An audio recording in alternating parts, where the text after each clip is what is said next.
സ്വാമിജി നിറഞ്ഞ മനസ്സോടെ അങ്ങയുടെ പാതാരങ്ങൾ സാഷ്ടാംഗ പ്രണാമം. എനിക്ക് അങ്ങോട്ട് ചോദിക്കാൻ ചോദ്യം, അങ്ങ് പറഞ്ഞ സമൂഹത്തിൻ്റെ ആ ദൂഷണവലയത്തിൻ്റെ നേർ കാഴ്ചയാണ് കാണിച്ചത്. അതിനോട് 100% യോജിക്കുന്നു.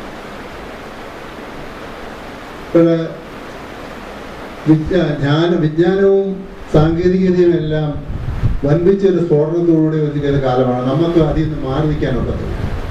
ഈ സാഹചര്യത്തിൽ നമ്മുടെ ഈ പ്രാചീന വിദ്യാഭ്യാസ ദർശനവും ഈ ആധുനിക വിജ്ഞാന സ്ഫോടനവും കൂടെ സമഞ്ജസപ്പെടുത്തിക്കൊണ്ട് ഏത് രീതിയിൽ നമുക്ക് മുമ്പോട്ട് പോയാൽ നമുക്ക് നമ്മുടെ പൗരാണികമായ ആ പാരമ്പര്യം നഷ്ടപ്പെടുത്താനും പാടില്ല, പക്ഷെ ശാസ്ത്രത്തിൻ്റെ ആ പുരോഗതിയിൽ നമ്മൾ പിന്തള്ളപ്പെടാനും പാടില്ല. അങ്ങനെ ഒരു സൊല്യൂഷൻ ഇംഗ്ലീഷിലൊക്കെ ഉപയോഗിച്ചോട്ടെ, ആ സൊല്യൂഷൻ എന്താണ് ഉദ്ദേശിക്കാമെന്നാണ് എനിക്ക്. ആദ്യം തന്നെ എനിക്ക് പറയാനുള്ളത്, ആധുനിക ശാസ്ത്രം എന്താണ് എന്നും കൂടെ നാം അറിഞ്ഞിട്ട് വേണം ഇതിനുത്തരം കണ്ടുപിടിക്കാൻ. ദൃശ്യപ്രപഞ്ചത്തെ മാറ്റമില്ലാത്ത ഒരു ധാരണയിൽ നിന്ന് പഠിക്കുന്ന ഒരു ശാസ്ത്ര മാതൃക ശ്രുതിക്കുണ്ട്, സ്മൃതിക്കുണ്ട്. നിങ്ങൾ എന്നോട് ചോദിച്ച ചോദ്യത്തിലെ ആധുനിക ശാസ്ത്രം എന്ന പദം കൊണ്ട് തന്നെ പാശ്ചാത്യ ശാസ്ത്രങ്ങളും ഭാരതീയ ശാസ്ത്രങ്ങളും എന്ന ഉദ്ദേശമാണ് ഉള്ളിലെന്ന് എനിക്ക് തോന്നുന്നു. Am I right? അത് എൻ്റെ അറിവിൽ സ്വാമി വിവേകാനന്ദൻ പാശ്ചാത്യ നാട്ടിൽ പോയതിൻ്റെ സംഭാവനയാണ്. വിനയപൂർവം, സ്വാമിജിയോടുള്ള ബഹുമാനപൂർവം, സ്വാമിജിയുടെ ബ്രഹ്മചര്യത്തോടും സ്വാമിജിയുടെ നിഷ്ഠാപൂർവമായ ജീവിതത്തോടും സ്വാമി ഉണ്ടാക്കിയ സംഘടനയോടുമുള്ള എല്ലാ വിനയങ്ങളും പ്രകടിപ്പിച്ചുകൊണ്ട് പറയട്ടെ, ഞാൻ സ്വാമിജിയോട് 100% വിയോജിക്കുകയാണ്. കാരണം സ്വാമിജിയാണ് ഇന്ത്യൻ മനസ്സിൽ ദൃശ്യപ്രപഞ്ചത്തെക്കുറിച്ചൊരു ശാസ്ത്രം നമുക്കില്ല എന്ന തെറ്റിദ്ധാരണ പരത്തിയത്.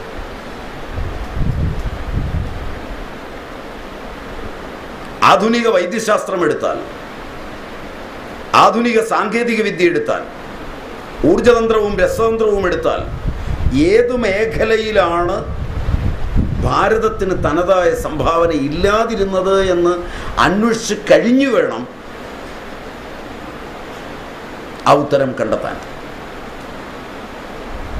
പാരമ്പര്യനിഷ്ഠമായ ഒന്ന് മാത്രമേ നിങ്ങൾക്ക് അനുഭവവും അറിവുമായി തീരുകയുള്ളൂ. പാശ്ചാത്യ ശാസ്ത്രങ്ങൾ രൂപപ്പെട്ടിട്ടുള്ളത് the study of the visibles in terms of the calculables എന്ന നിലയിലാണ്. അത് അനുനിമിഷം മാറും. കാരണം ഭാരതീയ ദർശന പ്രകാരം യഥാ ദൃഷ്ടി തഥാ സൃഷ്ടി എന്നാണ്. എങ്ങനെ നോക്കുന്നു അങ്ങനെ സൃഷ്ടിക്കപ്പെടുന്നു പ്രപഞ്ചം. അതുകൊണ്ടാണ് നിങ്ങൾ 4 ഓങ്കോളജിസ്റ്റിൻ്റെ അടുക്കൽ പോയാൽ നിങ്ങളുടെ രോഗിയെക്കുറിച്ച് 4 അഭിപ്രായം ഉണ്ടാകും. അതുകൊണ്ടാണ് നിങ്ങളുടെ ഊർജതന്ത്രത്തിന് NTP ഉണ്ടാകുന്നത്. Result at NTP, normal temperature and pressure. Physics അറിയുന്നവരുണ്ടെന്ന് തോന്നുന്നു. Am I right? അതിൻ്റെ എല്ലാം ബേസ് വെറും വിശ്വാസത്തിൽ അധിഷ്ഠിതമാണ്. അതിൻ്റെ ബേസിനൊന്നും യാതൊരു യുക്തിയുമില്ല. യുക്തിപൂർവമാണെന്ന് നിങ്ങളെ തെറ്റിദ്ധരിപ്പിച്ചിരിക്കുക മാത്രമാണ് ഈ സാധനം. കാരണം ഇതിനെല്ലാം എടുത്തിരിക്കുന്ന ഡേറ്റയാണ്. Data plural, datum singular. Data എന്നതിന് തന്നെ സങ്കല്പമെന്നേ അർത്ഥമുള്ളൂ. ആ സങ്കല്പമങ്ങ് മാറിയാൽ മുഴുവൻ മാറും. മുഴുവൻ. ഇത് നിങ്ങൾക്ക് അറിയണമെങ്കിൽ നിങ്ങൾ ടോപ്പോളജിയിലേക്ക് പോകണം. ജെഫ്രി ചൂ അവിടെ നിന്നുകൊണ്ടാണ് ഇത് പറഞ്ഞത്.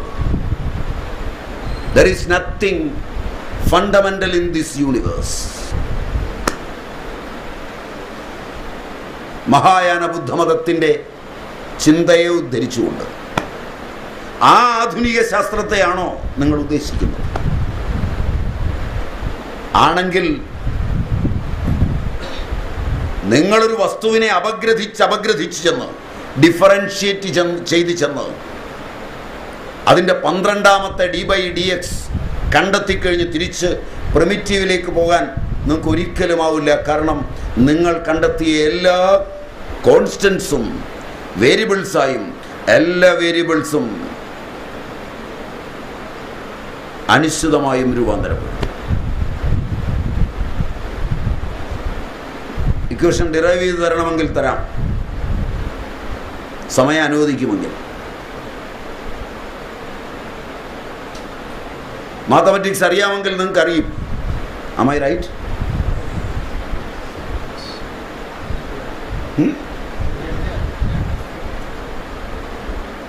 x² + 2 ഏറ്റവും ചെറുതെടുക്കാം. നമുക്ക് രണ്ടാമത്തെ ഡെറിവേറ്റീവ് തന്നെ പോകാം. 2x + 0. Am I right? വീണ്ടും അതിൻ്റെ സെക്കൻഡ് ഡെറിവേറ്റീവ് എടുക്കുമ്പോൾ 2, തേർഡ് ഡെറിവേറ്റീവ് എടുത്താൽ 0. ഇനി ഈ ഇക്വേഷൻ നിങ്ങൾ എങ്ങനെ കണ്ടുപിടിക്കും?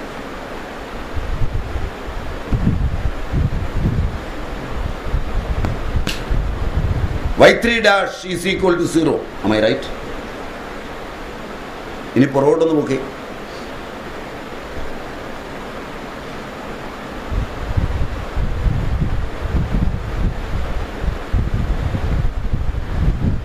ഇതിനെ എങ്ങനെ സമന്വയിപ്പിക്കണം? ഉപയോഗത്തിനുള്ളൊരു ശാസ്ത്രം എന്ന നിലയിലാണെങ്കിൽ അത് ഇന്നുള്ളതിനേക്കാൾ എത്രയോ മനോഹരമായി അത് വളരെ അടിസ്ഥാനത്തോടുകൂടി രൂപപ്പെടുത്തിയിട്ടുണ്ട്. പൃഥ്വിയും അപ്പും തേജസ്സും വായുവും ആകാശവും ഇതിൻ്റെ അടിസ്ഥാനമാണെന്നും അതിൻ്റെ ചർച്ചയിൽ സൃഷ്ടികർമ്മം നടത്തുന്ന ഒന്നുണ്ടെന്നും നിലനിൽപ്പിൻ്റെ കർമ്മം നടത്തുന്ന വേറൊന്നുണ്ടെന്നും അതുപോലെ തന്നെ സംഹരിക്കുന്ന ഒന്നുണ്ടെന്നും സൃഷ്ടി ചെയ്യുന്നത് കഫമാണെന്നും സോമമാണെന്നും നിലനിർത്തുന്നത് അഗ്നിയാണെന്നും പിത്തമാണെന്നും അതിനെ സംഹരിക്കുന്നത് വാദമാണ് വായുവാണെന്നും യന്ത്രതന്ത്രധരനായ വാദമാണെന്നുമുള്ള അടിത്തറയിൽ വളരെ വ്യക്തമായി രൂപപ്പെടുത്തുകയും അതിൻ്റെ അടിസ്ഥാനത്തിൽ എല്ലാ സസ്യങ്ങളും എല്ലാ ജന്തുക്കളും എല്ലാ ജീവജാലങ്ങളും ഇവയോട് കൂടിയതാണെന്നും സേന്ദ്രിയങ്ങളും അനീന്ദ്രിയങ്ങളും അല്ലാതെ അചേതനങ്ങളായി പദാർത്ഥങ്ങളില്ലെന്നും മനസ്സിലായില്ല? അചേതനമായി ഒന്നുമില്ല, എല്ലാത്തിനും ചേതനയുണ്ട്. സേന്ദ്രിയവും അനീന്ദ്രിയവുമാണ്.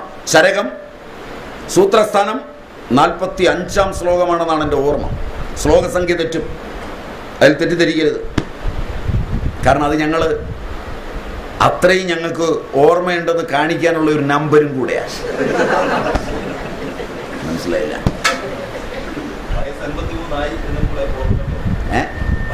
ഓർമ്മ തെറ്റിയല്ല.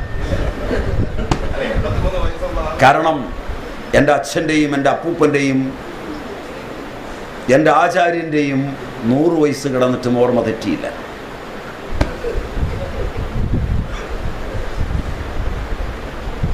പാരമ്പര്യം ഓർമ്മയെ തെറ്റിക്കില്ലെന്നാണ് എൻ്റെ അചഞ്ചലമായ വിശ്വാസം.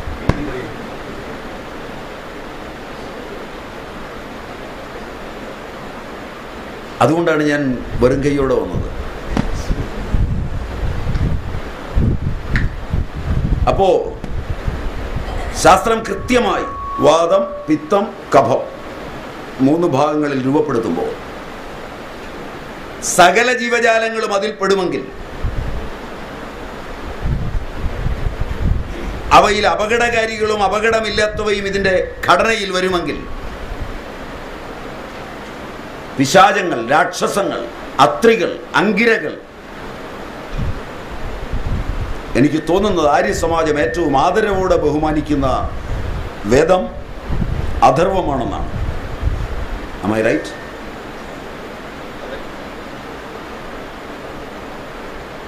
അഥർവത്തിനകത്ത് കൃമിപ്രകരണം എടുത്തൊന്ന് പഠിക്കുക. ആധുനിക ശാസ്ത്രത്തിന് ഇന്നുവരെ കണ്ടെത്താൻ പറ്റിയിട്ടുണ്ടോ ഈ കൃമികളെ എന്ന്? ഏ കൃമയാഹ ദൃഷ്ടാഹ അദൃഷ്ടാഹ, കണ്ണുകൊണ്ട് കാണാവുന്നവയും കണ്ണുകൊണ്ട് കാണാൻ പാടില്ലാത്തവയും. കണ്ണുകൊണ്ട് കാണാൻ പാടില്ലാത്തവയെ എങ്ങനെ കണ്ടാ പിന്നെ എഴുതിയത്?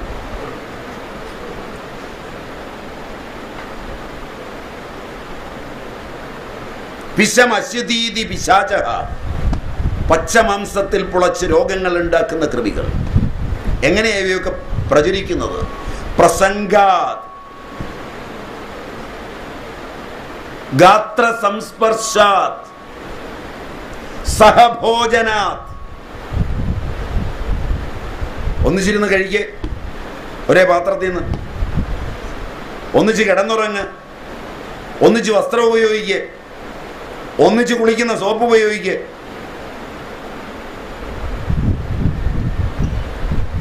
ഒന്നിച്ച് കെട്ടിപ്പിടിക്കുക. ഇത് വരും.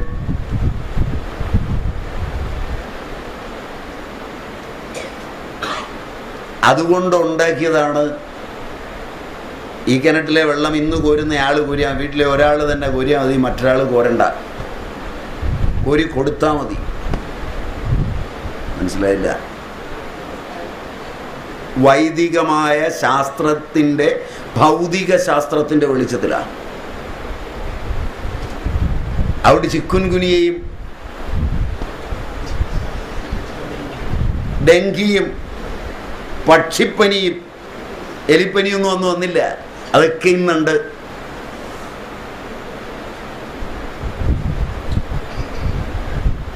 ഈ അണുക്കളെ മുഴുവൻ ചർച്ച ചെയ്യുന്നുണ്ട്. അണുക്കളെ മാത്രമല്ല ചർച്ച ചെയ്യുന്നത്, അവയുടെ അമിനോ അമ്ലങ്ങൾ നിങ്ങളുടെ ശരീരത്തിൽ കയറിയാൽ നിങ്ങളുടെ അമിനോ അമ്ലങ്ങളുമായി പ്രതിപ്രവർത്തിച്ച് നിങ്ങളുടെ ബുദ്ധിയെയും നിങ്ങളുടെ മനസ്സിനെയും അത് നിയന്ത്രിക്കുന്ന ഒരവസ്ഥ വരും. അവിടെയാണ് ഗ്രഹങ്ങളായി അവ രൂപാന്തരപ്പെടുന്നത്. അതിന് മലയാളത്തിലെ ഭാഷ കിരീകങ്ങളെന്നാണ്. അത് ചിലപ്പോൾ ഉച്ചയ്ക്ക് പുറപ്പെടും, ചിലപ്പോൾ രാത്രി 12 മണിക്ക് പുറപ്പെടും. അപ്പം നിങ്ങളുടെ ബോധം കളയും. ചിലപ്പോൾ നിങ്ങൾ ഒരാളോട് പണം ചോദിക്കാനാണ് പോകുന്നത്. നിങ്ങളുമായി ഏറ്റുമുട്ടുന്ന ഈ കൃമി അകത്തിരുന്ന് അവിടെ ചെന്നിട്ട് അത് കിട്ടാത്ത വിധത്തിൽ ചോദിക്കാൻ നിങ്ങളുടെ വാക്കുകളെ കൊണ്ടുപോകും. മനസ്സിലായില്ല? നിങ്ങളുടെ നേതാക്കന്മാരെയൊക്കെ ഈ കൃമി ബാധിച്ചിരിക്കുക.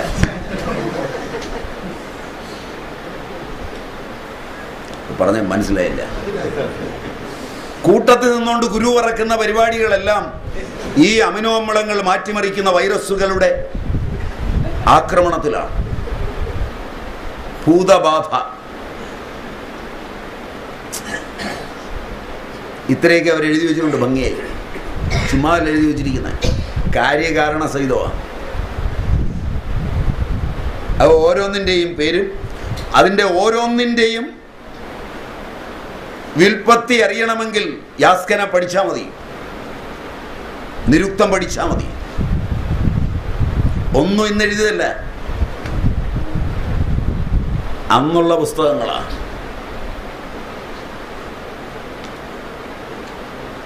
ഇതൊന്നിച്ചല്ലേ ഇത്രയും കാലം ഇവിടെ പോയത്. ഇനി ഒന്നിക്കാൻ വേണ്ടി വെളുത്തവരോടുള്ള പ്രിയം കൊണ്ട് ഭൗതിക ശാസ്ത്രമൊക്കെ അവരുടെയും ഇതൊക്കെ നമ്മുടെയും. അല്പം കൂടെ കടന്നൊന്ന് ചിന്തിക്കാം. ജോർജ് സാവേ എന്ന് പറയുന്ന പാശ്ചാത്യനായ ഒരു നല്ല ബിഷപ്പുരനുണ്ട്. അദ്ദേഹത്തിൻ്റെ ദ ഹീലിംഗ് നൈഫ് എന്ന പുസ്തകമുണ്ട്. ടിപ്പുവിൻ്റെ പടയോട്ട സമയത്ത് ഒരു ഭടന് നാസാസന്ധാനപരമായ ശസ്ത്രക്രിയ ആയുർവേദ ബിഷപ്പുരന്മാർ നടത്തുന്നതിൻ്റെ ഒരു നേർക്കാഴ്ചയുണ്ട് അതിനകത്ത്. അവരിൽ നിന്നാണ് ഈസ്റ്റ് ഇന്ത്യ കമ്പനി ഈ സാധനം പഠിച്ചതെന്ന് വ്യക്തമായി എഴുതിയിട്ടുണ്ട്. അടുത്ത കാലത്തെ, ഒരുപാട് പഴയൊന്നുമല്ല, വിവേകാനന്ദ സ്വാമിയുടെ കാലത്ത് തന്നെയാണ്. ലോകം കണ്ട ഏറ്റവും പ്രസിദ്ധനായ കോസ്മെറ്റിക് സർജനല്ല, പ്ലാസ്റ്റിക് സർജനല്ല, കോസ്മെറ്റിക് സർജൻ. ചെവി പോയത് കൃത്രിമമായി തുന്നിപ്പിടിപ്പിക്കുന്നത് സുശ്രുതത്തിലുണ്ട്. ചെങ്ങന്നൂര് പഴയ ഡോക്ടർമാരുടെ മുറികളിൽ ചെന്നാൽ പാർക്ക് ഡേവീസിൻ്റെ history of medicine in pictures എന്ന് പറഞ്ഞ് കുറേ പടങ്ങൾ തൂക്കിയിട്ടുണ്ടാവും. അതിലൊന്ന് സുശ്രുതൻ്റെ ഈ സർജറിയാണ്. പാർക്ക് ഡേവീസ് വേദാന്ത കമ്പനിയൊന്നുമല്ല.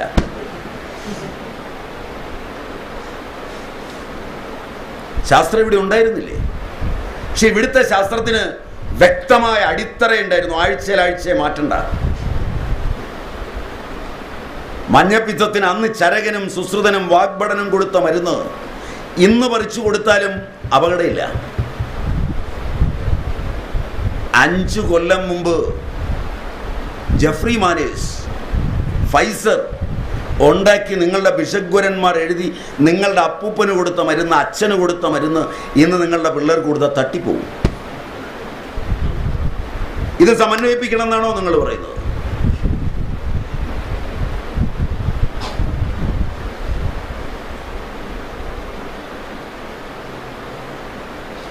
നിങ്ങൾക്ക് എന്നെ ഇഷ്ടപ്പെടുമെന്ന് തോന്നുന്നില്ല. ഇതെങ്ങനെയാണ് സമന്വയിപ്പിക്കുക? അന്ധവിശ്വാസങ്ങളും അനാചാരങ്ങളും അബദ്ധങ്ങളും. ചെങ്ങന്നൂര് എത്ര വയസ്സുണ്ട്? 60 വയസ്സുണ്ട്. അങ്ങയുടെ കുഞ്ഞിനെയും കൊണ്ട് ചെങ്ങന്നൂര് പ്രസിദ്ധരായ 1980-കളിൽ 70-കളിലെ ബിഷഗ്വരന്മാരുടെ മുമ്പിലെത്തുമ്പോൾ എണ്ണ തേപ്പിച്ച് കുളിക്കരുതെന്നല്ലേ പറഞ്ഞേ? അല്ലേ? ഭൂതവൃക്ഷാദിയും കഞ്ഞുണ്യാദിയും ലാക്ഷാദിയും. കുഞ്ഞുങ്ങൾക്ക് ക്ഷയരോഗം വന്നാൽ ലാക്ഷാദി തലയിലും ദേഹത്തും തേൽപ്പിച്ച് 4 ദിവസം കുളിപ്പിച്ചാൽ പ്രൈമറി കോംപ്ലക്സ് പോവും. 10 പൈസയുടെ മരുന്ന് അകത്തു കൊടുക്കണ്ട. ഇന്ന് ഞാൻ ഉറപ്പ് തരാം, ഒരു തെറ്റ് പറ്റുകയില്ല. ആ എണ്ണ തേപ്പിക്കുന്ന അനാചാരമാണെന്നും പുറത്തു തേപ്പിച്ചാൽ തലയെ തേൽപ്പിച്ചാൽ ഒന്നും അകത്തേക്ക് ചെല്ലുകയില്ലെന്നും പറയുമ്പോൾ സുശ്രുതൻ ഇന്നലെ പറഞ്ഞത് അകത്തുനിന്ന് 4, 1000, 10,000 കൂല്യകളായി തോടുകൾ പോലെ പുറത്തേക്ക് വരുന്ന രോമകൂപത്തിൽ വന്ന് അവസാനിപ്പിക്കുന്ന മുഴുവൻ ശരീരത്തെയും സേചനം ചെയ്യുന്ന ഇതിലേക്ക് കൈകൊണ്ട് തടവി എണ്ണ തേപ്പിക്കുമ്പോൾ ഈ എണ്ണ ഉള്ളിലേക്ക് അയോണുകളായി പ്രവേശിക്കുമെന്നും അകത്തുള്ള എല്ലാ മാലിന്യങ്ങളെയും വഹിച്ചുകൊണ്ട് പുറത്തു വരുമെന്നും അതുകൊണ്ടാണ് തേച്ച് അരമണിക്കൂർ ഇരുന്നിട്ട് വടിക്കുമ്പോൾ വെളുത്തൊരു പദാർത്ഥമായി ശരീരത്തു നിന്ന്, കറുത്തൊരു പദാർത്ഥമായി ശരീരത്തു നിന്ന് ഈ മാലിന്യങ്ങൾ നിങ്ങൾക്ക് ലഭിക്കുന്നതെന്നും എഴുതി വയ്ക്കുമ്പോൾ പ്രായോഗികമായി നിങ്ങൾക്ക് കണ്ടറിയാവുന്ന ഈ അറിവിന് മുമ്പിൽ 5 കൊല്ലത്തെ ഡിഗ്രിയും കഴിഞ്ഞ് പത്രാസുമായി ഇത് തേക്കുന്നത് വെറുതെയാണെന്ന് നിങ്ങളെ പറഞ്ഞ് ധരിപ്പിച്ച് ഈ തേക്കലിൽ നിന്ന് പിന്മാറ്റിക്കഴിഞ്ഞ് 25 കൊല്ലം കഴിഞ്ഞ് 1995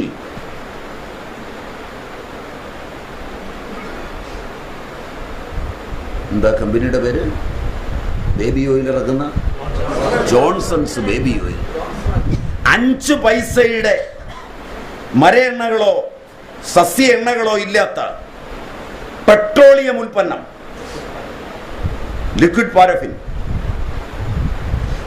കുപ്പിക്കകത്താക്കി അടച്ച് നല്ലൊരു കമ്മീഷനും കൊണ്ട് കൊടുത്തപ്പോൾ നിങ്ങളുടെ പിള്ളേരോട് ബേബി ഓയിൽ തേൽപ്പിച്ചുകൊള്ളൂ എന്ന് പറയുമ്പോൾ ആ കുപ്പിയിൽ തന്നെ കമ്പനി എഴുതിയിരിക്കുന്നു, ഇതിൻ്റെ ധൂമം പിള്ളേരടിച്ചാൽ, ഇതിൻ്റെ ഫ്യൂംസ് അടിച്ചാൽ ചത്തുപോകുന്നു. ഈ ശാസ്ത്രമാണോ സമന്വയിപ്പിക്കേണ്ടത്? ഇതെവിടെയാണ് സമന്വയിപ്പിക്കാൻ പറ്റുന്നത്?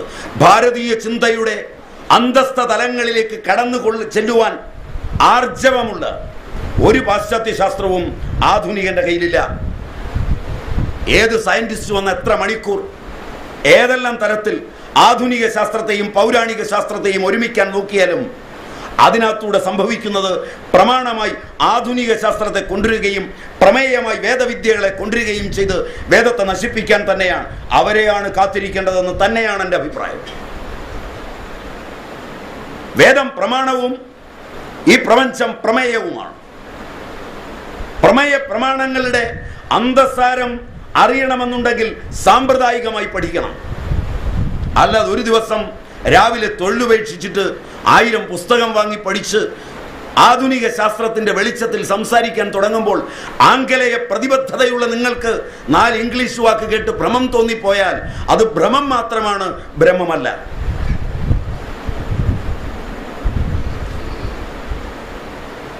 ഇനഫ്.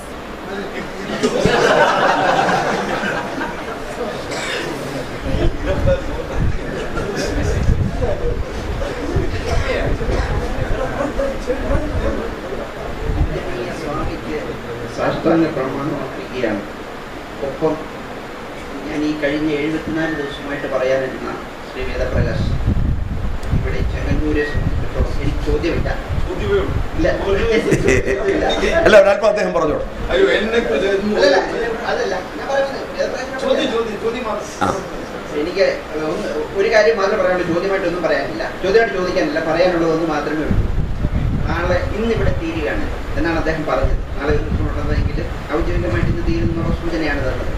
തീർച്ചയായിട്ടും ഒന്ന് മാത്രമേ പറയാനുള്ളൂ. ഈ കഴിഞ്ഞ 74 ദിവസം ഇവിടെ ഞങ്ങളൊക്കെ തന്നെ സഹകരിച്ചു വന്നിരുന്നു. അപ്പോൾ ഇന്നിവിടെ തീർന്നു പുറത്ത് പോകുമ്പോൾ അന്ന് പറഞ്ഞ സദ്വചനങ്ങൾ ഉൾക്കൊണ്ടുകൊണ്ട് ഇവിടുന്ന് പോകാനുള്ള കുറച്ച് മനസ്സെങ്കിലും ഉണ്ടാവണമെന്നുള്ള ഒരാഗ്രഹം മാത്രം ഒന്ന്. രണ്ടാമത് മറ്റൊന്ന്, അങ്ങ് ഇവിടെ പറഞ്ഞിട്ടുള്ള സദ്വചനങ്ങളോടൊപ്പം തന്നെ ഈ പ്രസിദ്ധമായ ഗ്രീക്ക് ഇതിഹാസത്തിലുള്ള ഈഡിപ്പസ് എന്ന് പറയുന്ന കഥാപാത്രത്തെ ഒരു നിമിഷം അനുസ്മരിക്കുകയാണ്. തീർച്ചയായിട്ടും നമ്മുടെ മാനവരാശി ഇന്ന് അനുഭവിച്ചുകൊണ്ടിരിക്കുന്ന സമസ്ത കാര്യങ്ങളും സമസ്ത വേദനകളും എല്ലാ കാര്യങ്ങളും അങ്ങ് ഒരു നേർക്കാഴ്ചയായിട്ട് ഇവിടെ ഇപ്പോൾ അവതരിപ്പിച്ചു കഴിഞ്ഞു. അപ്പോൾ അവിടുന്ന് ഉണ്ടായി വന്നിട്ടുള്ള അറിവുകൾ തീർച്ചയായിട്ടും സ്വാംശീകരിച്ച് ഇവിടുന്ന് പുറത്തു പോകുമ്പോൾ ആ ഈഡിപ്പസ് എന്ന് പറയുന്ന കഥാപാത്രം അറിയാതെ സംഭവിച്ചു പോയ ആ ഒരു അബദ്ധം നാളെ പ്രത്യേകിച്ച് കേരള ജനത അത് തുടർന്ന് വരാൻ ഒരവസരം ഉണ്ടാകാത്ത തരത്തിൽ നാം ഓരോരുത്തരും പ്രവർത്തിക്കണമെന്നുള്ള വിനീതമായിട്ടുള്ള ഒരു പ്രാർത്ഥനയും അഭിപ്രായം മാത്രമേ എനിക്ക് ഈ അവസരത്തിൽ അങ്ങയുടെ മുന്നിലേക്ക് വയ്ക്കുവാനുള്ളൂ.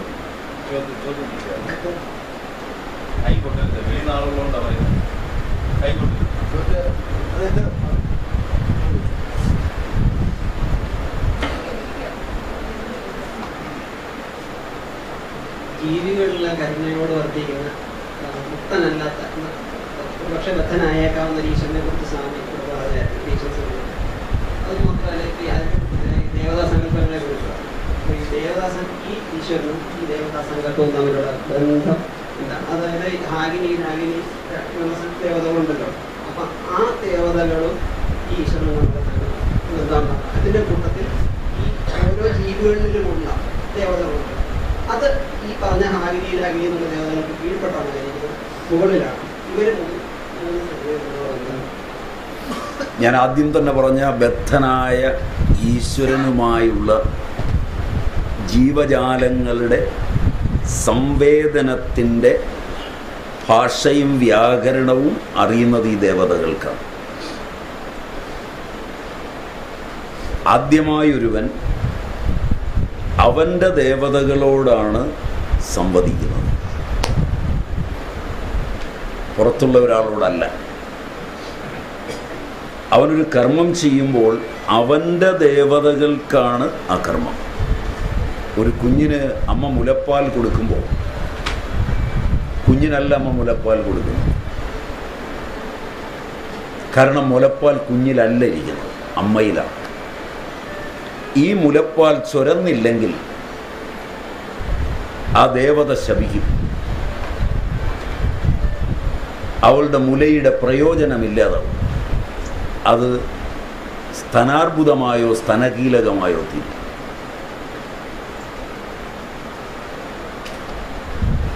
അപ്പോൾ ആർക്കാണ് മുല കൊടുക്കുന്നത്?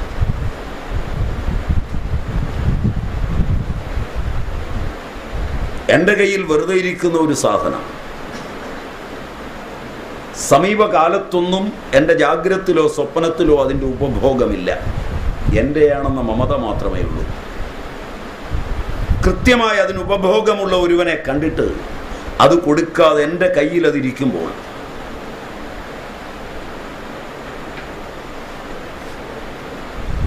എൻ്റെ ദേവതയാണ് എനിക്കെതിരായിത്തീരുന്നത്. അത് സമർപ്പണത്തിൻ്റെ ദേവത അതിൻ്റെ ഉപഭോഗം അറിഞ്ഞ് അതിന് പര്യാപ്തമായ ഒരുവന് കൊടുക്കുമ്പോൾ ആ വസ്തു എൻ്റെയാണ്, ഉപകാരപ്പെടുന്നത് എൻ്റെ വസ്തുവാണ്, സംതൃപ്തമാകുന്നത് എൻ്റെ ദേവതയാണ്. ഇതാണ് ദേവതാവ്. ഇത് ബദ്ധനായ ഈശ്വരനും മനുഷ്യനും തമ്മിൽ, ബദ്ധനായ ഈശ്വരനും ജീവജാലങ്ങളും തമ്മിലുള്ള കരാറാണ്. ഈ ഭൂമിയിലേക്ക് ജനിക്കുമ്പോൾ ഒരു കരാറുണ്ട്.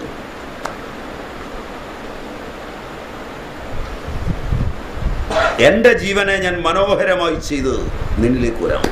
ഇതാണ് ഗർഭ ഉപനിഷത്ത് പറയുന്നത്. അത് വായിച്ചു മനസ്സിലാക്കാൻ പറ്റിയില്ലെങ്കിൽ രാമായണം സമ്പാദിവാക്യം പഠിച്ചാൽ മതി.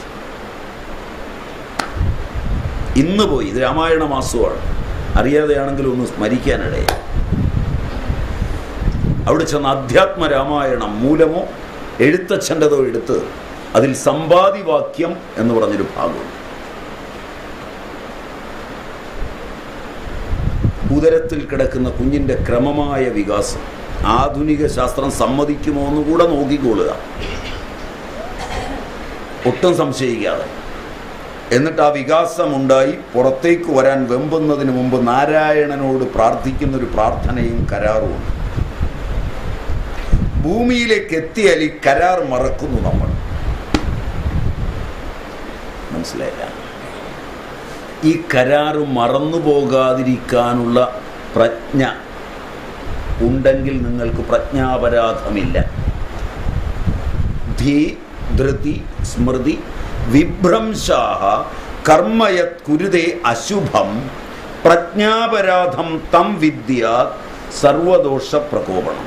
അതാണ് രോഗങ്ങളാകുന്നത്. ധീ ബുദ്ധി, ധീ ധൃതി ക്ഷമ, സ്മൃതി ഓർമ്മ, ഇവ വിഭ്രംശമാവുക കാരണം കർമ്മം അശുഭമായി ചെയ്യും. ആ അശുഭകർമ്മങ്ങൾ വാതപിത്ത കഫങ്ങളെ ദുഷിപ്പിക്കും, രോഗമുണ്ടാക്കും, മാനസികങ്ങളും ശാരീരികങ്ങളുമായി. ഇത് ഈ ദേവതകളുടെ കളിയാണ്.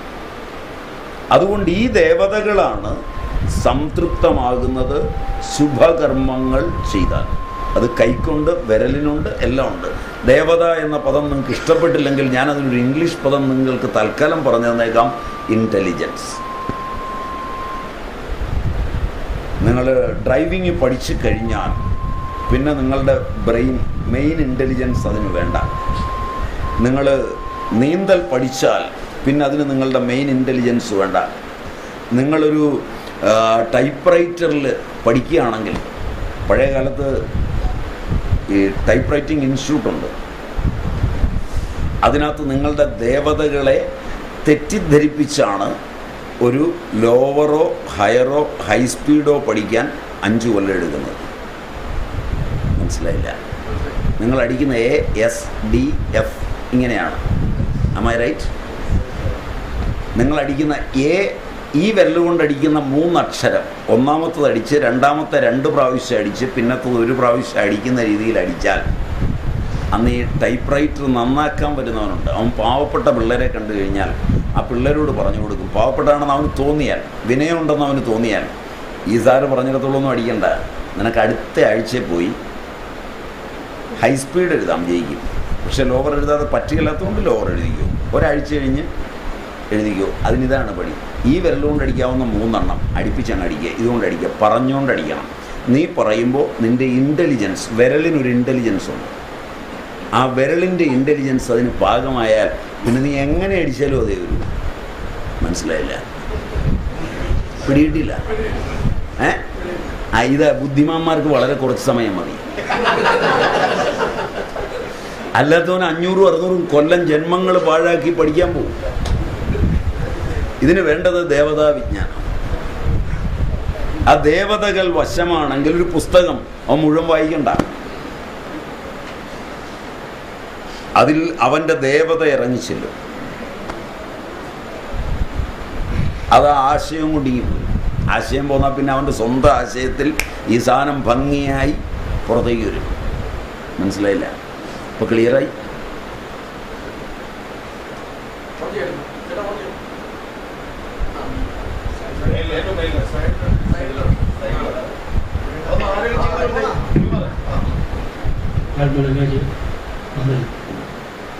ഞാൻ ഇവിടെ ഞങ്ങളെല്ലാം തന്നെ അഗ്നിശരാഗം കൊണ്ട് ശരിക്കും കൂട്ടി, നല്ല ചൂടും ഉണ്ട്.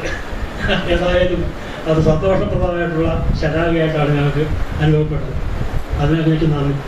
ഞാൻ ചോദിക്കാൻ പോകുന്നത് മറ്റൊന്നുമല്ല, അങ്ങയോടെ അവതരിപ്പിച്ച വിഷയങ്ങളോട് പൂർണ്ണമായിട്ട് യോജിക്കുന്ന ഒരാളാണ്. എനിക്ക് ചോദിക്കാനുള്ളത്, അങ്ങ് പ്രാചീന വിദ്യാഭ്യാസ ദർശനം എന്ന വിഷയത്തിൽ നിന്നുകൊണ്ട് സംസാരിക്കുമ്പോൾ ഈ ദർശനം പൗരാണികർ എങ്ങനെ നടപ്പിലാക്കി എന്നൊരു സൂചന പോലും തന്നില്ല.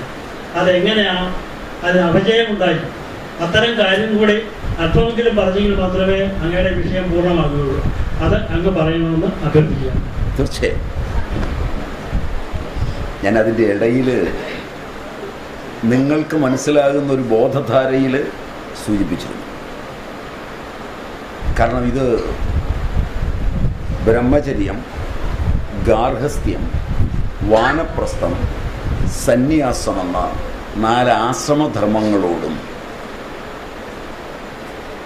ബ്രാഹ്മണൻ, ക്ഷത്രിയൻ, വൈശ്യൻ, ശൂദ്രൻ എന്ന 4 വർണ്ണധർമ്മങ്ങളോടും കൂടിയാണ് നടത്തിയത്. നിങ്ങൾ ഇന്ന് കേൾക്കുന്നതും കാണുന്നതുമല്ല ഈ സാധനങ്ങളൊന്നും. ഇന്നിപ്പം ഞാനും എന്നെപ്പോലെ വേഷം ധരിച്ചവരും ഒക്കെ സന്യാസിയാണ്. നിങ്ങളുടെ വസ്ത്രവുമായി ഇതിനുള്ള ഒരേ ഒരു വ്യത്യാസം, ഞങ്ങൾ ചിലപ്പോൾ ഗേരു, ഒരു കല്ലാണ്, ഉരച്ച് മുക്കിയാൽ ഈ കളറായി. അതിനിപ്പം നേരം കിട്ടുകയില്ലാത്തത് കൊണ്ട് ഡൈ ചെയ്തൊരെണ്ണം മേടിച്ച് കൊടുത്താലും ഈ കളറായി.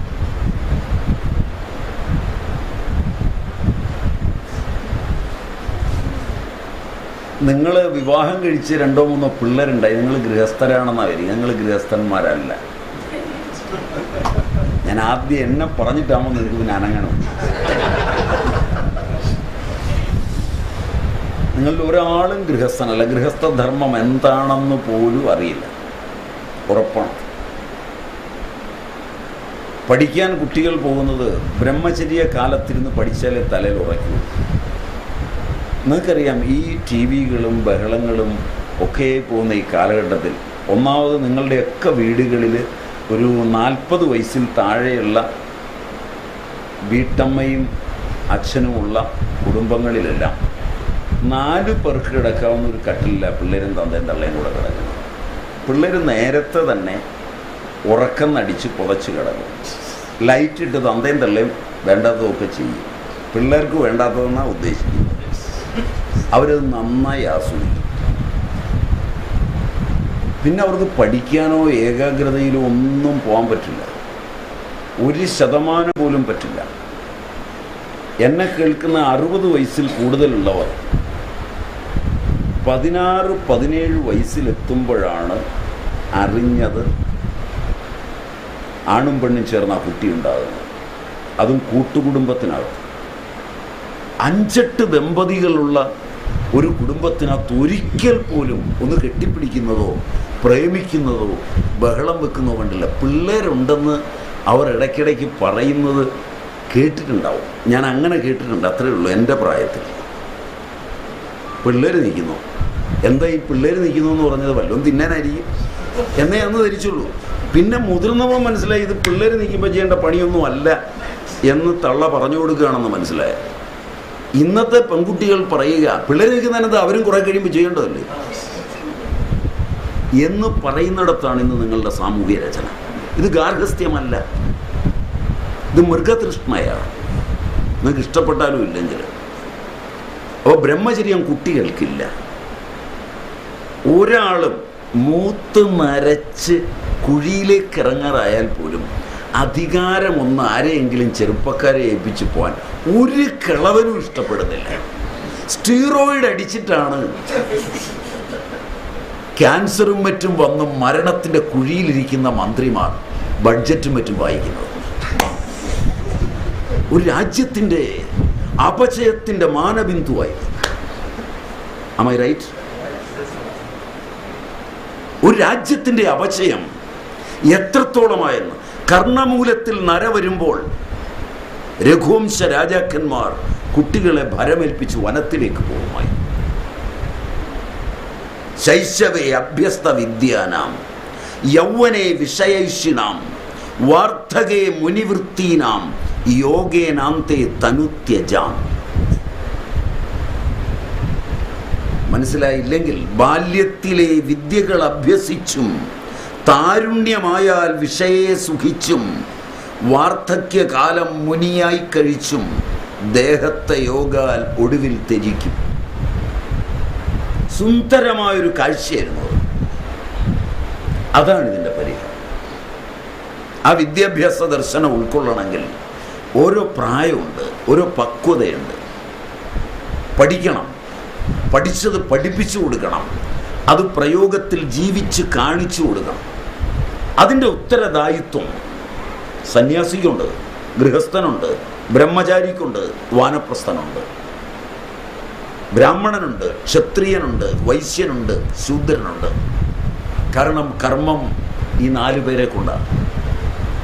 അത് പാരമ്പര്യ വഴിക്ക് കർമ്മം ഉറയ്ക്കുള്ളൂ. പാരമ്പര്യമില്ലാതെ കർമ്മം ഒരിക്കലും നേരെയാവില്ല. എന്താ അത് പറയാൻ കാരണം? ഇന്നലെ ഇവിടെ ചെങ്ങന്നൂർ കൊല്ലന്മാരുണ്ടായിരുന്നു. ഏറ്റവും നല്ല ഉദാഹരണം അവരെ തന്നെ അങ്ങ് പിടിച്ചേക്കാമെന്ന് വെച്ചാൽ, നല്ല പദം നോക്കി കാച്ചി തരും. ആ കത്തി കൊണ്ട് മാങ്ങ അരിഞ്ഞോ മറ്റുള്ളത് അരിഞ്ഞോ കഴിച്ചാൽ ഫർട്ടിനുണ്ടാവില്ല ബ്ലഡിനകത്ത്. ഇന്ത്യയിൽ ഒരൊറ്റ കുട്ടിക്ക് ഫർട്ടിൻ്റെ അളവ് കൂടി റിപ്പോർട്ട് ചെയ്തിട്ടില്ല. ഇന്ന് ഫർട്ടിൻ്റെ അളവ് വളരെ കൂടുതലാണ് ശരീരത്തിനകത്ത്.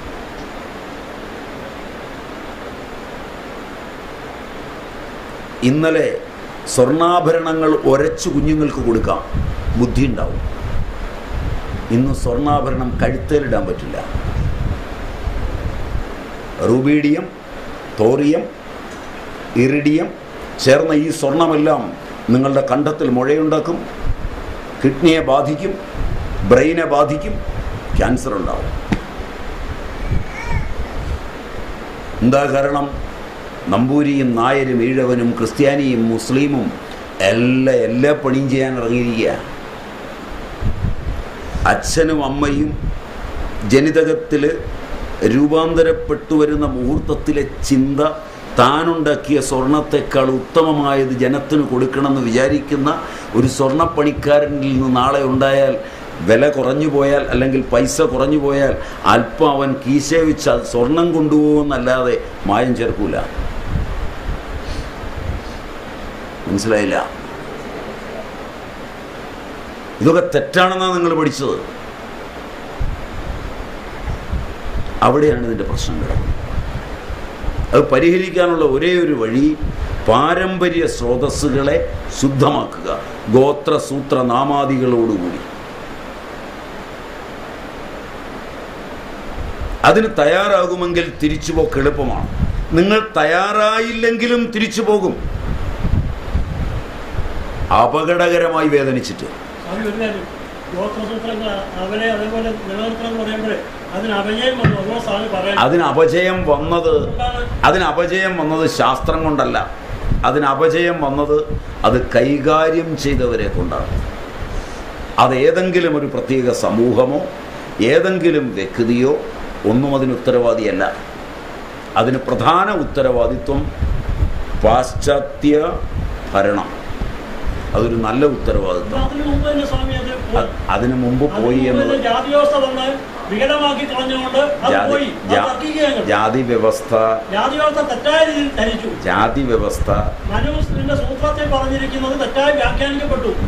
വ്യവസ്ഥ കേരളത്തെ സംബന്ധിച്ചിടത്തോളം, ഇന്ത്യയെ സംബന്ധിച്ചിടത്തോളം പരസ്പര സ്നേഹമില്ലാതെ അപകടകരമായി തീർന്നത്, മതവ്യവസ്ഥ അപകടകരമായി തീർന്നത് ഭരിക്കാൻ വേണ്ടിയാണ്.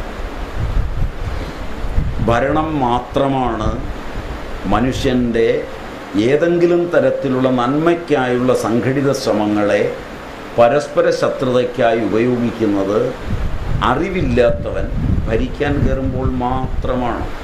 അതിനു മുമ്പ് ചില രാജ്യങ്ങളിൽ, നാട്ടുരാജ്യങ്ങളിൽ അങ്ങനെ ഉണ്ടായിട്ടുണ്ട്. ഉത്തമന്മാരല്ലാത്ത ഇന്ത്യൻ ഭരണാധികാരികൾ കാരണം, ഇല്ലയെന്ന് പറയുന്നില്ല. അത് പക്ഷേ വലിയ തോതിലായിരുന്നില്ല, തിരുത്താനാകുന്ന തോതിലായിരുന്നു ആരെങ്കിലും വിചാരിച്ചാൽ. ബ്രിട്ടീഷ് ഭരണം ഭിന്നിപ്പിച്ച് ഭരിക്കുകയാണ് ഇന്ത്യയെ ചെയ്തത്.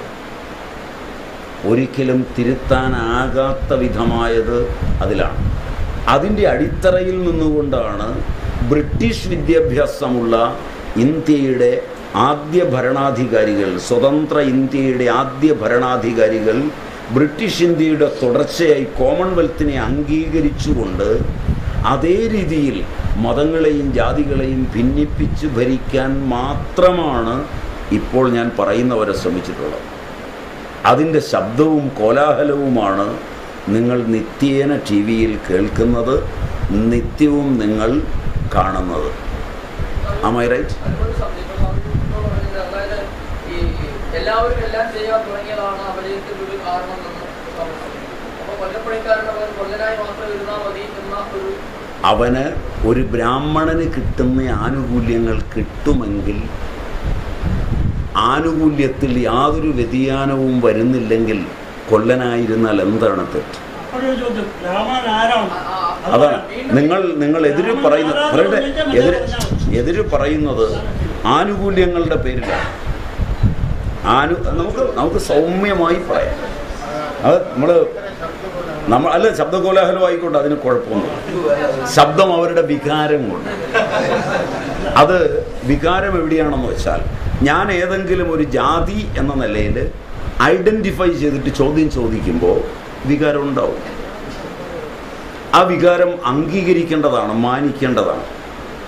മറിച്ച് ലോക നന്മയ്ക്കാണ് ചോദ്യവും ഉത്തരവുമെങ്കിൽ അത് യാതൊരു വികാരത്തിനും ആവശ്യമില്ല. മനസ്സിലായി? ഞാനോ നിങ്ങളോ അന്നുണ്ടായിരുന്ന ഏതെങ്കിലും വർണ്ണധർമ്മത്തിൽപ്പെട്ടവരല്ല, ആശ്രമധർമ്മത്തിൽപ്പെട്ടവരല്ല. ഇത് ഞാൻ ആദ്യം തന്നെ പറഞ്ഞു കഴിഞ്ഞു. മനസ്സിലായി? നാം ഇന്ന് കാണുന്നതെല്ലാം ജാതിയാണ്. ജാതി വർണ്ണധർമ്മത്തിനകത്ത് വരുന്നേയില്ല. ഞാൻ ബ്രാഹ്മണൻ എന്ന് പറഞ്ഞത് വർണ്ണധർമ്മത്തിൽ നിന്നുകൊണ്ടാണ്. മനസ്സിലായി? ഞാൻ നമ്പൂതിരി എന്ന് ഉപയോഗിച്ചില്ല, ഞാൻ പട്ടരെന്ന് ഉപയോഗിച്ചില്ല, ഞാൻ അയ്യങ്കാർ എന്ന് ഉപയോഗിച്ചില്ല, ഞാൻ അയ്യരെന്ന് ഉപയോഗിച്ചില്ല. സമ്മതിച്ചോ? ഞാൻ ഉപയോഗിച്ചത് വർണ്ണധർമ്മത്തെയാണ്.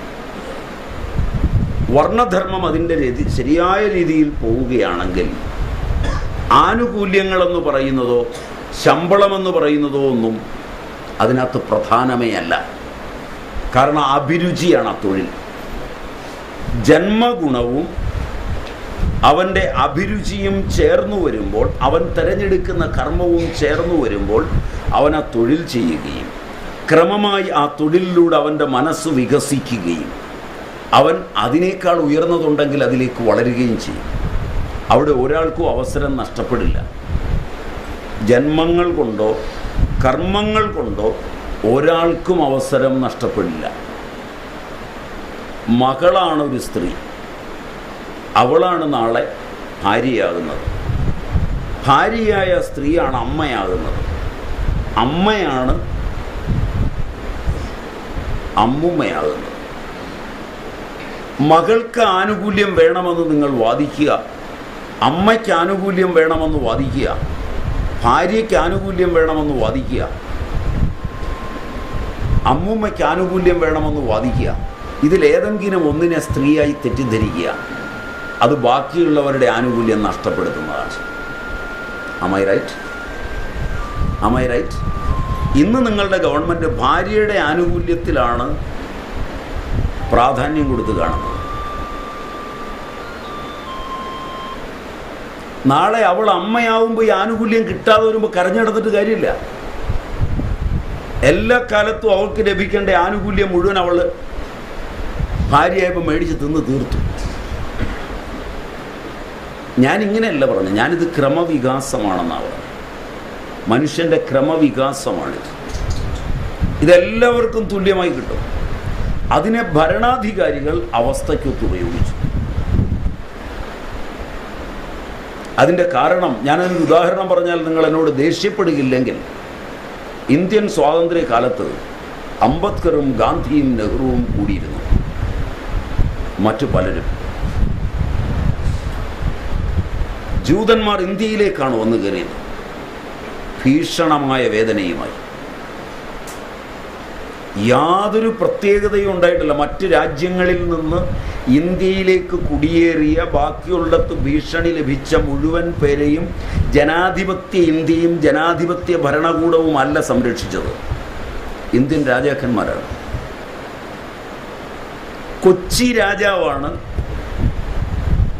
സുന്നഹദോസിൽ വെച്ച് വിളംബരം വായിക്കുന്നത്. അതിനോട് യോജിക്കാത്ത പൂർവിക ക്രിസ്ത്യാനിറ്റിയാണ് കുരിശിൽ കയറുകെട്ടി വലിച്ചു പിടിച്ച് കൂനംകുരി സത്യം ചെയ്യുന്നത്. ഇത് ഇന്ത്യയാണ്. അന്ന് ജനാധിപത്യമില്ല. നിയമനിർമ്മാണ സഭകളുടെ നിയമം കൊണ്ടല്ല, ഈ മണ്ണിൻ്റെ പുണ്യം കൊണ്ടാണ് അത് സംഭവിച്ചത്. പക്ഷെ അതിൻ്റെ സ്മരണ വന്നപ്പോൾ ജനാധിപത്യത്തിൽ ഭൂരിപക്ഷം ന്യൂനപക്ഷത്തെ വേദനിപ്പിച്ചേക്കാം എന്ന് സങ്കല്പിച്ചത് ബ്രിട്ടീഷ് ഭരണം അരുചേർന്ന് നിൽക്കുകയും ബ്രിട്ടീഷ് വിദ്യാഭ്യാസം നേടുകയും ചെയ്ത നെഹ്റുവിനാണ് സംശയം. മറക്കരുത്, ഈ സംശയമാണ് ന്യൂനപക്ഷാവകാശം. ന്യൂനപക്ഷ അവകാശം ന്യൂനപക്ഷങ്ങളായ ക്രിസ്ത്യൻ മുസ്ലിം കുട്ടികൾ മാത്രം പഠിക്കുന്ന സ്കൂളുകൾക്കല്ല. ന്യൂനപക്ഷത്തിന് വിദ്യാഭ്യാസത്തിന് വേണ്ടി നടത്തുന്ന സ്ഥാപനത്തിനല്ല. ഭൂരിപക്ഷത്തിലെ ഒരു നായരോ നമ്പൂതിരിയോ പോലും ന്യൂനപക്ഷത്തിൽ നിന്ന് ഒരുത്തനെ ബിനാമിയാക്കിക്കൊണ്ടൊരു സ്കൂൾ നടത്തിയാൽ അതിനു വരെ ചെയ്യാനുമില്ല.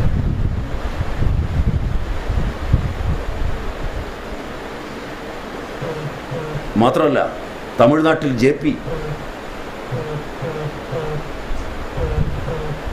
MGRന്റെ വലങ്കയായിരുന്നു. അയാൾക്ക് 100 കണക്കിന് സ്കൂളുകളും കോളേജുകളും ഉണ്ട്. അതിനെതിരെ ഗവൺമെന്റിന്റെ റൂള് ഭൂരിപക്ഷം എന്ന നിലയിൽ വരുന്നു എന്ന് തോന്നിയപ്പോൾ അയാളും ഭാര്യയും മതം മാറിക്കൊണ്ട് മുഴുവൻ സ്കൂളുകളും ന്യൂനപക്ഷത്തിൻ്റെതാണ്.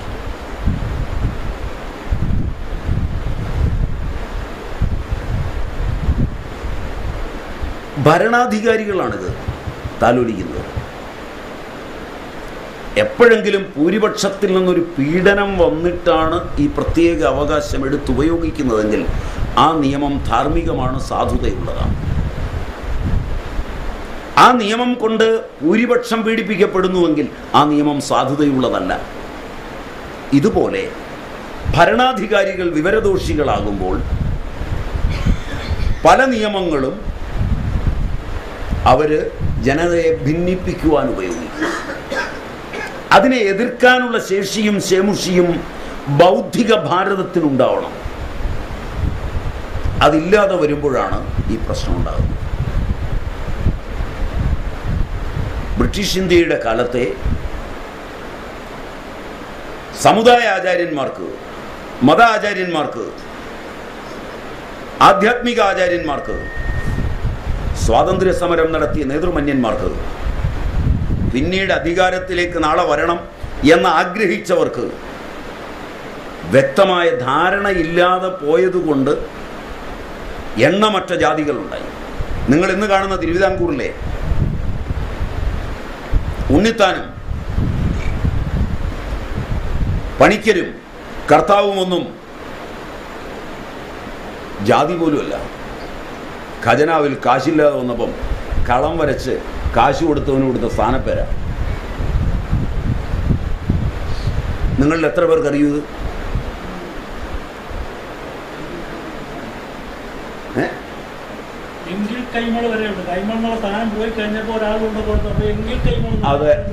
അത് ഇഷ്ടം പോലെ ഉണ്ട്, അങ്ങനെ ഇഷ്ടം പോലെ ഉണ്ട്. അപ്പൊ അങ്ങേക്കും അറിയാം. അപ്പൊ ഇത് അധികാരത്തിൽ നിന്ന് വന്നതാണ്, അധികാരത്തിൽ നിന്ന് മാത്രം വന്നതാണ്. അധികാരത്തിൽ നിന്ന് വരുന്നത് കാലക്രമത്തിൽ നിയമമായിത്തീരും. 1981 നമ്മുടെ രാജ്യത്തൊരു നിയമം ഉണ്ടാക്കി.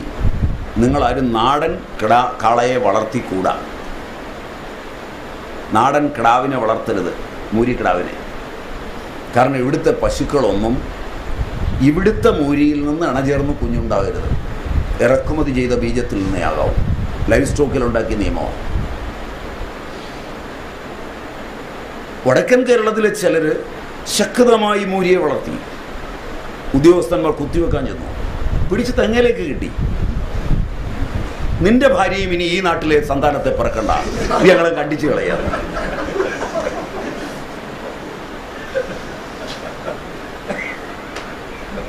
കാരണം ഈ നിയമം അവിടെ കിടന്നാൽ ദീർഘകാല അടിസ്ഥാനത്തിൽ ഇത് നിശബ്ദമായി കിടന്ന് പതുക്കെ പാകപ്പെട്ടു വരും. ഇന്ന് ഈ കഴിഞ്ഞ 6 മാസമോ 1 കൊല്ലമോ കൊണ്ട് 1000 നിയമങ്ങൾ നിശബ്ദമായി നിങ്ങളുടെ നിയമസഭ പാസ്സാക്കി കഴിഞ്ഞിട്ടുണ്ട്. അതിൻ്റെ കോലാഹലമാണ് പത്രവും മറ്റു മാധ്യമങ്ങളും കൂടെ ജാതിയും മതവും കമ്മ്യൂണിസ്റ്റ് രാഷ്ട്രീയവും ഇതര രാഷ്ട്രീയവും ഒക്കെ പറഞ്ഞ് ഒച്ച വെക്കുന്നത്. അതൊക്കെ പാസ്സായി നിശബ്ദമായി അവിടെ കിടക്കും. ഇനി നിങ്ങളുടെ തലയ്ക്ക് മുകളിലേക്ക് ഉദ്യോഗസ്ഥൻ വന്ന് കയറിടുമ്പോൾ മാത്രമാണ് ഇങ്ങനൊരെണ്ണം പാസ്സായിട്ടുണ്ടായിരുന്നുവെന്ന് നിങ്ങൾ പോലും അറിയുക. ഇങ്ങനെ ഭരണാധികാരികൾ കാട്ടിക്കൂട്ടുന്ന വിക്രിയകളാണ് ഒരു രാജ്യത്തിൻ്റെ അന്തസത്തയെയും മര്യാദയെയും കാറ്റിൽ പറത്തുന്നത്. ഇത് മുഴുവൻ വളരെ സമർത്ഥമായി കുറേ പേരുടെ തലയിൽ വെച്ചു. നിങ്ങളുടെ നാട്ടിൽ എത്ര ബ്രാഹ്മണർ സമ്പന്നരായുണ്ട് ഇത്രയും കാലം ഈ സമ്പത്തെല്ലാം കൈവച്ചെങ്കിൽ? നിങ്ങൾ കേരളത്തിലെ പ്രസിദ്ധരായ ചെങ്ങന്നൂരെ ഏറ്റവും പ്രസിദ്ധമായ നായർ തറവാട്ടിലും ഈഴവ തറവാട്ടിലും ചെന്ന് എത്ര തലമുറകളായി നിങ്ങൾ സമ്പന്നരാണെന്ന് ചോദിക്കുക. ഒരു 100 തലമുറയുടെ ചരിത്രം അവർ പറയും. ഞങ്ങൾ ഇത്രയും തലമുറയായി സമ്പന്നരാണ്, വിദ്യാഭ്യാസമുള്ളവരാണ്, വൈദ്യന്മാരാണ്, പണ്ഡിതന്മാരാണ്, സംസ്കൃതം അറിയുന്നവരാണ്. ബ്രാഹ്മണന് മാത്രമായിരുന്നു അക്ഷരം അറിഞ്ഞതെങ്കിൽ അങ്ങനെ എഴുതി വെച്ചെങ്കിൽ ഈ നായരും ഈഴവനും ഒക്കെ എവിടെ നിന്നാണ് പഠിച്ചത്? നിങ്ങളുടെ വികാരത്തിന് മറുവികാരം എന്ന നിലയിൽ ഞാൻ ഇങ്ങനെ ഒന്ന് ചോദിച്ചാൽ, ഒരു നിമിഷം കൂടെ, രണ്ടാമത്, എത്ര ബ്രാഹ്മണനാണ് ഇവിടെ അധികാരം ഉണ്ടായിരുന്നത്?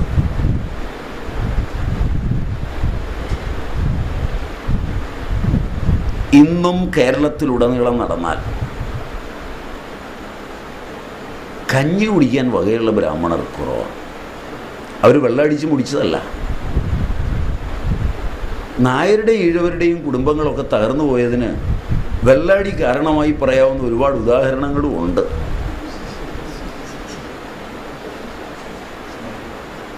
ഞാൻ ഒന്ന് തീർത്തോട്ടെ, ഭംഗിയായി.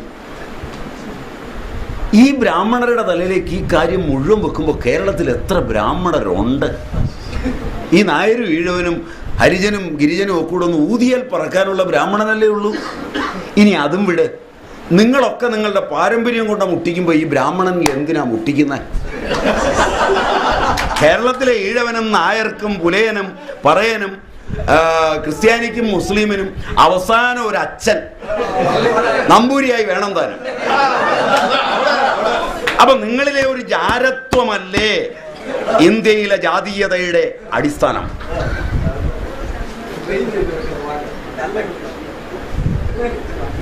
ഞാൻ വെറുതെ ഇറങ്ങിപ്പോകരുതല്ലോ എന്ന് വിചാരിച്ചാൽ പറയാം. എടുത്തോ സമാനമായി.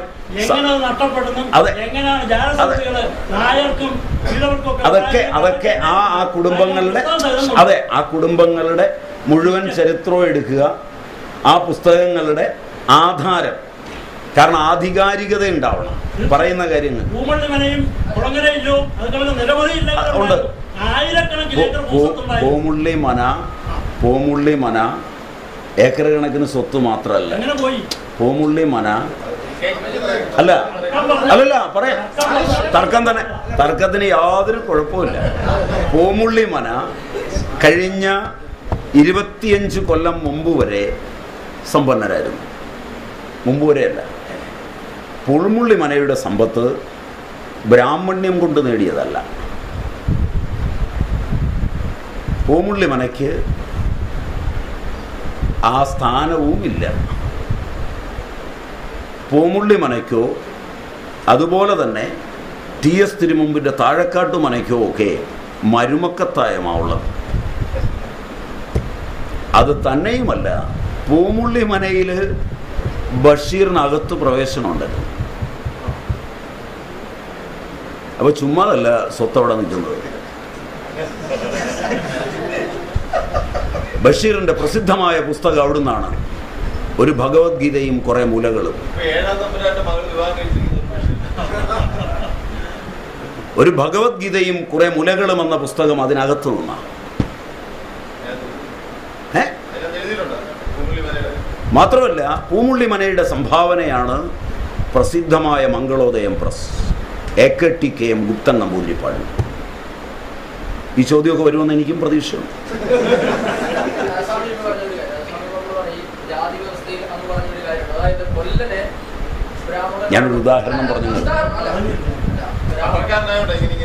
ബ്രാഹ്മണനോടോ മാന്യതയും കിട്ടുമെങ്കിൽ ഞാൻ മുമ്പ് പറഞ്ഞൊരു കാര്യം, അതായത് നായരുടെയും നമ്മൾ പറഞ്ഞ സമയത്ത് അത് ജാതിയാണ്. ഞാൻ കൊല്ലനെന്ന് പറഞ്ഞത് ജാതിയല്ല.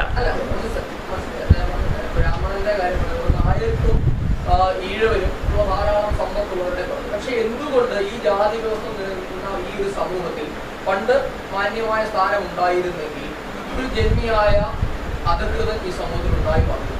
എന്തുകൊണ്ട് എന്ന് വെച്ചാൽ അവനിൽ നിന്ന് മണിയടിച്ച് ഭരിക്കുന്നവനോട് ചേർന്ന് നിൽക്കുന്നവനുണ്ടായില്ല. അവൻ്റെ രക്തത്തിന് കലർപ്പ് കുറവായിരുന്നു.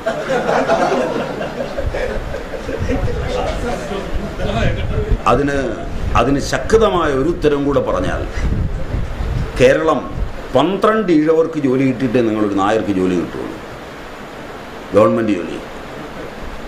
കാരണം ആർ ശങ്കർ അവിടെ ഭരണാധികാരിയായിരുന്നുകൊണ്ട്. പഴയതൊക്കെ തെറ്റാണെങ്കിൽ ആർ ശങ്കർ അത് ചെയ്തത് ശരിയാണോ? മാണിയും ജോസഫും ഉമ്മൻചാണ്ടിയും കുഞ്ഞാലിക്കുട്ടിയും ഒക്കെ കയറുമ്പോൾ ഇതാ സാധിച്ചുകൊണ്ട് പോകുന്നത്. നിങ്ങൾ നാളെ കയറിയാലും ഞാൻ കയറിയാലും അതെ. നാളെ എന്നെ പിടിച്ച് അവിടെ ഇരുത്തിയാൽ സന്യാസിമാർക്കെല്ലാം ഫ്രീ പാസ് കേരളത്തിൽ. അവർ പീഡനം നടത്തിയാൽ അത് പീഡനമല്ല. മനസ്സിലായി? അവരെയൊക്കെ ഞങ്ങൾ വെറുതെ വിടും. ഇതിന് കാരണം സംഘടിതമായൊരു ചിന്ത ഇന്ത്യൻ മനസ്സിൽ ഇന്ന് ശക്തമാണ്. നിങ്ങൾ പറയുന്ന പ്രാചീനതയിൽ സംഘടിത ശക്തികളില്ല. NSSന് എത്ര കൊല്ലത്തെ പാരമ്പര്യമുണ്ട്? SNDPക്ക് എത്ര കൊല്ലത്തെ പാരമ്പര്യമുണ്ട്? ജാതി സംഘടനകൾക്കൊക്കെ എത്ര കൊല്ലത്തെ വലിപ്പമുണ്ട്? ഇതൊക്കെ കുറച്ച് നാളങ്ങ് ഓടുമ്പോൾ നമ്മളിതിനെ അങ്ങ് വലിച്ചു നീട്ടി അങ്ങ് വൈദിക കാലത്തിനും പുറകോട്ട് കൊണ്ടുപോവുക. ഇത് നമ്മുടെ മനസ്സിൻ്റെ വൈകല്യമാണ്. ഇതിനൊന്നും അത്രയും പഴക്കമൊന്നുമില്ല. ഇവിടെ മനുഷ്യർ സ്നേഹത്തോടെയാണ് ജീവിച്ചത്. ഇവിടെ ഈ ജാതികളെല്ലാം ഉണ്ടായിട്ടും ഈ മതങ്ങളെല്ലാം ഉണ്ടായിട്ടും അങ്ങോട്ടും ഇങ്ങോട്ടും കൊടുത്തും വാങ്ങിയൊക്കെ മര്യാദയ്ക്ക് ജീവിച്ചതാണ്. അപ്പുറത്തേക്ക് ഇപ്പുറത്തെ ക്രിസ്ത്യാനിക്ക് കൊടുത്തു, ക്രിസ്ത്യാനിയുടെ അപ്പുറത്തോട്ട് വാങ്ങിച്ചു വെച്ചു. ഇങ്ങനെയൊക്കെ തന്നെയാണ് ഇവിടെ ജീവിച്ചത്. ആ സ്നേഹം നിങ്ങൾക്ക് ഇന്ന് പങ്കുവെക്കാൻ ഇഷ്ടമല്ല. കാരണം നിങ്ങൾക്ക് ഓരോരുത്തർക്കും ജാതിയുണ്ട്. നിങ്ങളൊക്കെ ബേസിക്കായി ഏത് രാഷ്ട്രീയത്തിൽ പോയാലും ശരി, നിങ്ങൾ പരസ്പരം കാണുമ്പോൾ നിങ്ങളുടെ ജാതി, അതിൽ നിന്നുകൊണ്ടാണ് നിങ്ങളുടെ ചോദ്യങ്ങളും ഉത്തരങ്ങളും. മനസ്സിലായില്ല? അതിന് വെളിയിൽ നിങ്ങൾ ചിന്തിക്കുക, ഇത് പരിഹാരമാണ്. ആദ്യം ചോദ്യം ചോദിക്കുന്നവരും ഉത്തരം പറയുന്നവരും അവരുടെ ജാതിയും മതവും ഒന്ന് പോണം. മനസ്സിലായില്ല? അത് ഞാൻ അവസാനം കളയാമെന്നാണ് പറയുന്നത്. മനസ്സിലായി? ഏറ്റവും ഒടുവിൽ കളയാം. സ്വാമിയുടെ ജാതി അത് ഞാൻ ഒടുവിൽ കളയാം, നിങ്ങളെല്ലാം കളഞ്ഞു വരുമ്പോൾ. അപ്പോൾ പിന്നെ എൻ്റെ ജാതിയേ ഉണ്ടാവുള്ളൂ. ഇതല്ല അതിന് പരിഹാരം ഒന്നേ ഉള്ളൂ. നിങ്ങൾ സ്നേഹിക്കുക. ഈശ്വര സൃഷ്ടികളെല്ലാം ഏകമാണ്. ആ ഭാവനയിൽ മര്യാദാമസൃണമായി ചിന്തിക്കുക. തൊഴിൽപരമായ വ്യത്യാസമുണ്ട്. ചില തൊഴിൽ ചിലർക്കേ വഴങ്ങുള്ളൂ, ചിലർക്ക് വഴങ്ങില്ല. അതിന് പാരമ്പര്യം ഒരു ഘടകം തന്നെയാണ്. പാരമ്പര്യം ഘടകമല്ല എന്ന് പറഞ്ഞാൽ അന്യരിൽ ആ പ്രത്യേകത ഉണ്ടാകാം. കാരണം നമ്മളിന്ന് ഓഫീസുകളിലും വീടുകളിലും അയൽവക്കങ്ങളിലും ഒക്കെ കൂട്ടായി ജീവിക്കുമ്പോൾ കലർപ്പ് വരും. അതെനിക്ക് സമ്മതമാണ്. എനിക്ക് യാതൊരു വിസംവാദവും അതിനോടില്ല. ഒരു ഭാഗത്ത് നിങ്ങൾ ഇതിനെയൊക്കെ എതിർക്കുകയും ഇതിൻ്റെ പാരമ്പര്യത്തിലാണെന്ന് പറയുകയും കൂടെ ചെയ്യുമ്പോൾ അത് തെറ്റാണ്. ഒന്നുകിൽ ആ പാരമ്പര്യമേ വേണ്ടാന്ന് വെക്കുക, ഇല്ലെങ്കിൽ ഇതൊക്കെ പണ്ടുണ്ടായിരുന്നു, ഇതൊക്കെ ആ കാലഘട്ടത്തിൽ ആവശ്യമായിരുന്നു, ഇനിയുമുള്ള കാലഘട്ടത്തിൽ ഇതല്ല ആവശ്യം, നമുക്ക് വേറൊരു വഴിയാണ് ആവശ്യം, കുറെ കൂടെ നന്നാകണം എന്നിങ്ങനെ ഇരുന്ന് ചിന്തിക്കുക. ഈ ചിന്ത ഈശ്വരൻ്റെ കർമ്മത്തിലേക്ക് ചെല്ലുമ്പോൾ, സമഷ്ടി കർമ്മത്തിലേക്ക് ചെല്ലുമ്പോൾ അടുത്ത നിങ്ങളുടെ പിള്ളേരാകുന്ന സൃഷ്ടി ഈ ചിന്തയിൽ നിന്നുണ്ടാവും. നിങ്ങളുടെ ബീജത്തിൽ നിന്നാണെന്ന് വിചാരിച്ച് പേടിക്കേണ്ട, ചിന്ത ഇതായിരിക്കും. അതിന് സർവാത്മനായി ചിന്ത ജഗതീശ്വര സങ്കല്പത്തിലേക്ക് എത്തട്ടെ. നിങ്ങൾക്ക് പിള്ളേരും പിള്ളേരുടെ പിള്ളേരുമായി നിങ്ങളുടെ ജാതിയിൽപ്പെടാത്തതൊക്കെ ജനിക്കട്ടെ.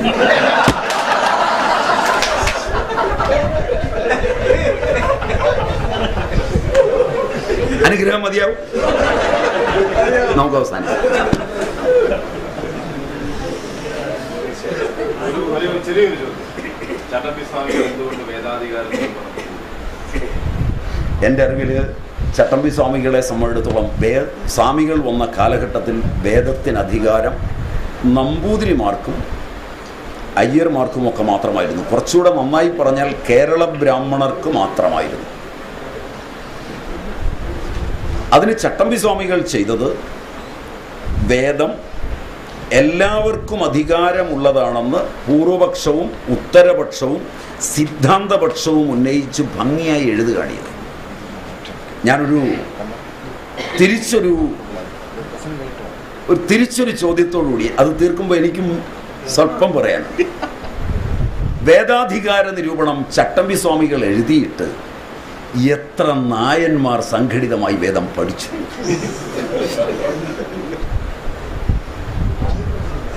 അപ്പോഴെനിക്കൊരു സംശയം, പഠിച്ചവരുണ്ട്. അപ്പോഴെനിക്കൊരു സംശയം, ചട്ടമ്പി സ്വാമികളും പഠിച്ചവരും നായർ തന്നെയാണോ? അപ്പോ ബ്രാഹ്മണരെ സംബന്ധിച്ചിടത്തോളവും ഇതേ ഉത്തരം ബാധകമാണ്.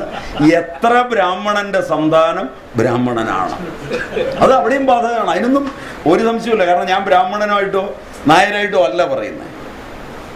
കാരണം കലർപ്പാണ് ഇതിന് കാരണം. ഇത് പഠിക്കുക എന്ന് പറഞ്ഞു കഴിഞ്ഞാൽ ഒന്നാമത് അതിനുള്ള തിദിക്ഷ വേണം. ജീവകാരുണ്യ നിരൂപണവും എഴുതിയത് ചട്ടമ്പി സ്വാമികളാണ്.